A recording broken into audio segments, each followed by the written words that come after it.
The notary's office on Birchwood Avenue had exactly the kind of carpeting that makes you feel like you're walking through a funeral home.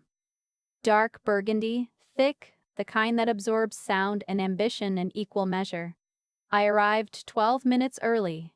My two older brothers were already there. My mother sat between them like a woman who had already decided how the afternoon would end. I had not spoken to any of them in 4 years. I set my bag on the chair beside me and folded my hands on the table and waited. My name is not on any of their group texts. I know this because my cousin Lena told me at my aunt's birthday 2 years ago, apologetically, over a paper plate of potato salad. She said they had a chat called Family Updates, and she had noticed I was not in it. I thanked her for telling me and changed the subject and thought about it for approximately 6 months afterward. The last real conversation I had with my mother ended with her telling me that I had always been the difficult one, that my brothers had never given her a single sleepless night and I had given her dozens, that she did not understand how two children raised in the same house could turn out so differently. My older brother Colton was standing in the kitchen doorway when she said it. He didn't disagree. I left that night. I drove back to Asheville and I did not call to say I had arrived safely and nobody called to check. That was 4 years ago. I was 28. I had a lease on a one-bedroom apartment, a job I was good at, and a very clear understanding that some silences are not the same as abandonment. They are the only sane response to a noise that has never stopped long enough to hear anything back. My grandmother understood this. Her name was Iris. She was my mother's mother, which made the fact that she was the only person in that family I ever felt entirely comfortable with somewhat ironic. She was 74 years old and she had spent most of those years in a farmhouse outside of Hendersonville, North Carolina, growing tomatoes she gave away and reading library books she annotated in pencil. She had opinions about everything and she delivered them without malice, which I always thought was the harder skill. She called me every few weeks during the years I was away, not to pressure me or ask about my relationship with my mother. She called to tell me about the tomatoes, or a book she had finished, or a hawk she'd seen sitting on the fence posts by the road. Once she called to read me a paragraph from a novel she thought I would like. I listened for 11 minutes and then we said goodbye and I felt for a moment like the world was a reasonable place. She died in February of the year I turned 32. Her doctor, a woman named Dr. Ewan, called me on a Wednesday afternoon. She told me Iris had passed that morning, quietly, in her own bed. She told me that Iris's attorney had been in contact with her office because there were specific instructions in her will that concerned me directly. I sat at my desk for a long time after that call. I had a report due by 5 o'clock. I finished it. Then I sat in my car in the parking garage and cried in a way I hadn't cried since I was maybe 11 years old. What Iris left me was not the farmhouse. The farmhouse went to my mother, which made sense. It was the house my mother had grown up in, and whatever complicated feelings I had about my mother, I understood that inheritance. What Iris left me was the rental property, a small commercial space on Dunmore Street in downtown Hendersonville that she had owned outright for 22 years. A dry cleaner had operated there for most of that time. The current tenant had a lease through the following spring.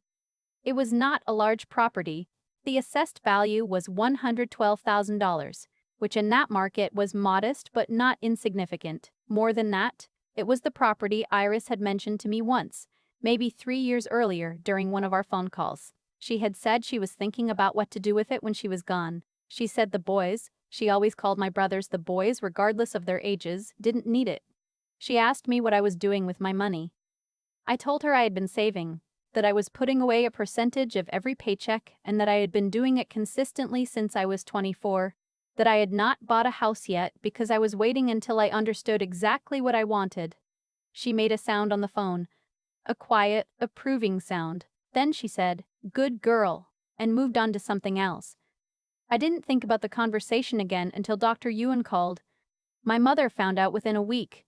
I don't know the exact mechanism, whether it came from the attorney's notification or from a cousin or from whatever informal information network that family has always operated. What I know is that my brother Colton left me a voicemail on a Thursday night that lasted 6 minutes. The message was that the Dunmore Street property was a family asset, that Iris had been elderly and susceptible to influence, that I had taken advantage of a relationship with a vulnerable woman to secure an inheritance I had no right to. My brother Nate texted. His message was 4 words: "This isn't right, Audrey." My mother did not contact me directly. She had her attorney do it instead. The attorney's name was Russell. He was civil in the practiced, transactional way of people who are civil because it is strategically useful rather than because they mean it. He called me on a Friday afternoon and told me that my family was prepared to dispute the bequest, that the grounds were undue influence and questions about Iris's cognitive state in her final year, and that if I wanted to avoid a formal proceeding, I could sign a quitclaim and the matter would be resolved privately. I told him I would think about it. I did not think about it. I called an attorney I'd worked with through my job. I am a contract compliance manager for a regional healthcare network, which means I spend most of my working life reading documents for the specific purpose of understanding exactly what they say and what they don't say, and I asked her to review the will and the surrounding documentation. Her name was Petra. She called me back the following Tuesday and told me the will was clean. Iris had been assessed by a geriatric specialist 14 months before her death and had been found to have full cognitive capacity. The will had been drafted 18 months before her death, witnessed by 2 individuals unconnected to the family and notarized without any indication of irregularity. The bequest to me was one of several specific bequests. There was nothing unusual about the document. I told Petra to communicate that to Russell. She did. 6 weeks later, I received a formal dispute filing.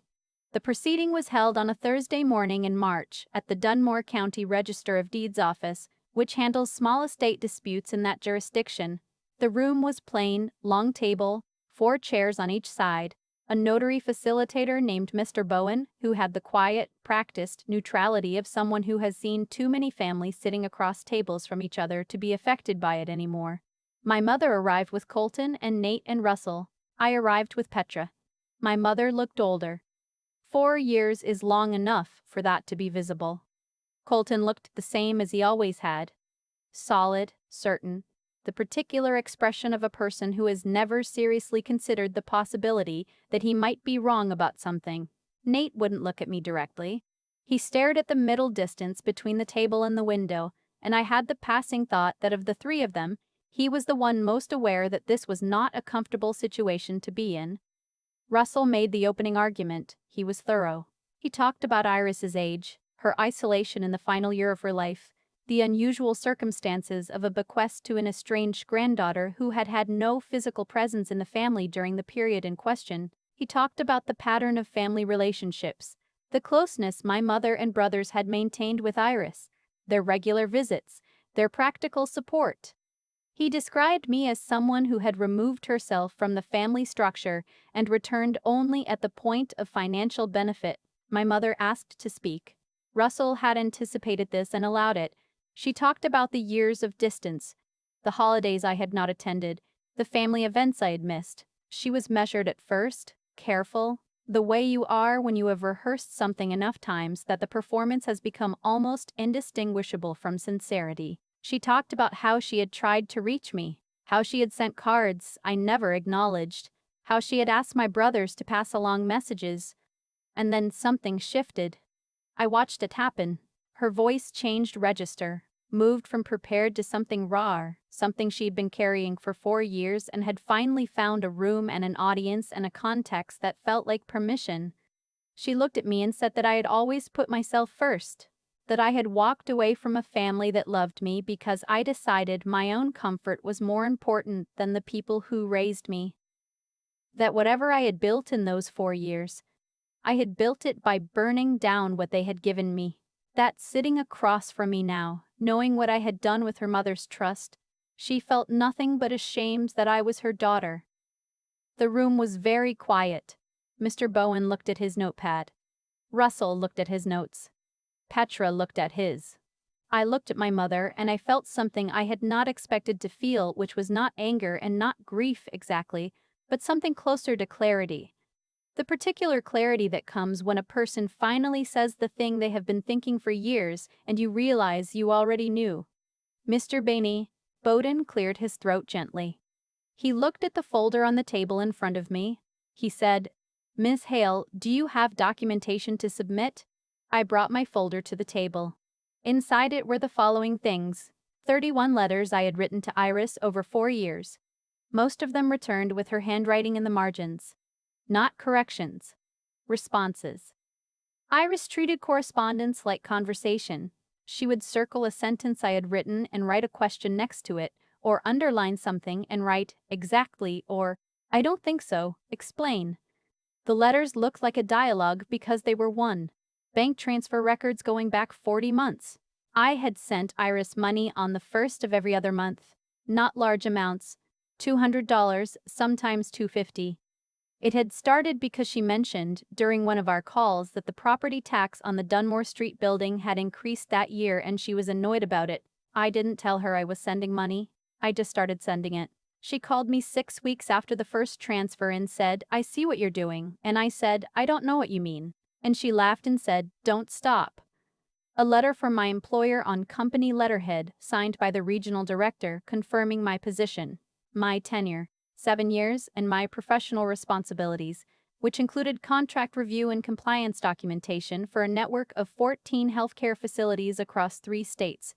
And finally, a letter in Iris's handwriting dated 8 months before her death, that she had mailed to me in an envelope with no note. Just the letter. It was 2 pages. In it, she wrote about the property on Dunmore Street, about why she had decided to leave it to me specifically, about what she hoped I would do with it. She wrote that she had never believed I was indifferent to the family. She wrote that she believed I had simply understood, earlier than most people do, that proximity is not the same as love. She wrote, "The people in that room will tell you that being present is the same as caring. It isn't. You have shown me more care from 300 miles away than most people manage from the next room." I had not planned to submit that letter. I had brought it because Petra told me to bring everything. When I handed the folder to Mr. Meter, Bonin, he passed it to Russell, and Russell opened it and got to the second page of that letter. He stopped reading. He set it down. He picked it up again. He read it again. Mr. Inate? Bowden read through everything with the focused, unhurried attention of someone who is being paid to read carefully and who takes that seriously. He paused at the bank records. He paused at the letter from my employer. He paused for a long time at Iris's letter. He set it down. He looked at Russell. He said, "Counselor, the documentation submitted by the respondent includes 40 months of financial transfers to the decedent, acknowledged in correspondence, as well as a written statement from the decedent herself regarding her intent in making this bequest." He paused. "The picture your clients presented this morning appears to be substantially incomplete." Russell said that financial contributions did not constitute undue influence. Mr. Bowen said he agreed. He also said that the characterization of the respondent as an absent and indifferent party was not well supported by the record in front of him. My mother said, loudly, that she hadn't known about any of this. Colton said something to Russell in a low voice that I couldn't hear. Nate was still looking at the middle distance. I looked at my mother. I said, "You didn't ask." She stared at me. "In 4 years," I said, "you didn't ask what I was doing. You didn't ask how I was. You sent cards on my birthday, which I did receive, and they were signed, Mom. And there was never a question in any of them." I wasn't angry when I said it. I was just telling her what was true. "You assumed. You're still assuming." Mr. Bowen upheld the will. The property on Dunmore Street remained mine. The room took a few minutes to clear. Russell gathered his papers and left without making eye contact with anyone. Petra squeezed my elbow and said she'd meet me outside. And then it was the 4 of us. My mother, Colton, Nate, and me, in a room that no longer had a legal proceeding to structure the silence inside it. Colton spoke first. He said this wasn't over. I told him, as calmly as I could, that it was. He looked at me the way he had always looked at me, like I was a problem someone else should have handled, and then he left. Nate stood up slowly. He looked at the table. Then he looked at me. He said, "I didn't know she wrote you letters." He said it like it was something he had just understood, rather than something he was accusing me of. I told him she had written them for years. He nodded and he walked out. My mother stayed seated. I sat back down across from her. For a long time, neither of us said anything. She was looking at Iris's letter, which Mr. Bowen had returned to my folder. She hadn't asked to read it, but she could see the handwriting from across the table, and she knew her mother's handwriting the way you know a voice, automatically, without having to think about it. She said, "She never told me she was writing to you." I said, "She probably knew what would happen if she did." My mother looked up at me. I thought she was going to be angry. Instead, she just looked tired. The specific exhaustion of a person who has been certain about something for a long time and has just been handed evidence that their certainty was built on an incomplete picture. She said, "I called you a bad mother today." She paused. "I called you a bad daughter." In front of people. I said, "I know." She said, "I don't actually believe you don't care about this family." I said, "That would have been useful information 4 years ago." She didn't respond immediately. She folded her hands on the table the same way I had folded mine when I walked in. I noticed that. I wondered if she noticed it too. Then she said, "I assumed that because you left, you didn't want to be found." I said, "I left because every time I tried to be in the room, you told me I was doing it wrong." I stopped coming to the room. That's not the same as not wanting a family. It's wanting a family that has room for more than one way of being in it. She was quiet for a moment. Then she said, "Your grandmother was the same way." She said it like a discovery. She never fought me directly. She just got very quiet, and then you'd find out later she had done exactly what she thought was right. I said, "I know. I learned it from her." Something shifted in my mother's face. Not a complete softening. Something more careful than that. The particular expression of a person who is revising a story they have told themselves for a long time and finding that the revision is uncomfortable but perhaps necessary. She said, "I'd like to see the property sometime, if that's all right." I said she was welcome to come by whenever she wanted to. 3 weeks later she came. She didn't tell me she was coming. She just parked in front of the building on Dunmore Street on a Saturday morning and called me from the sidewalk. I drove down and let her in with the key that Iris's attorney had given me at the closing. The dry cleaner had moved out the week before. The space was empty. It smelled like industrial solvent and old wood and a faint trace of something floral I couldn't identify, which I later decided was probably Iris, who had been there often enough to leave a trace. My mother walked through the space slowly. She looked at the pressed tin ceiling. She touched the window frame. She stood at the back where there was a small office with a window that looks out on the alley, and she said, "She used to sit in here when she came to check on the tenant." She brought a thermos of coffee. I said I didn't know that. She said, "There's a lot you don't know. There's a lot I didn't know either." We stood in that back office for a while without saying much. The particular silence of two people who are not yet sure what they are to each other, but are at least in the same room voluntarily, which is further than they have been in 4 years. I've been thinking about what Iris wrote in that letter.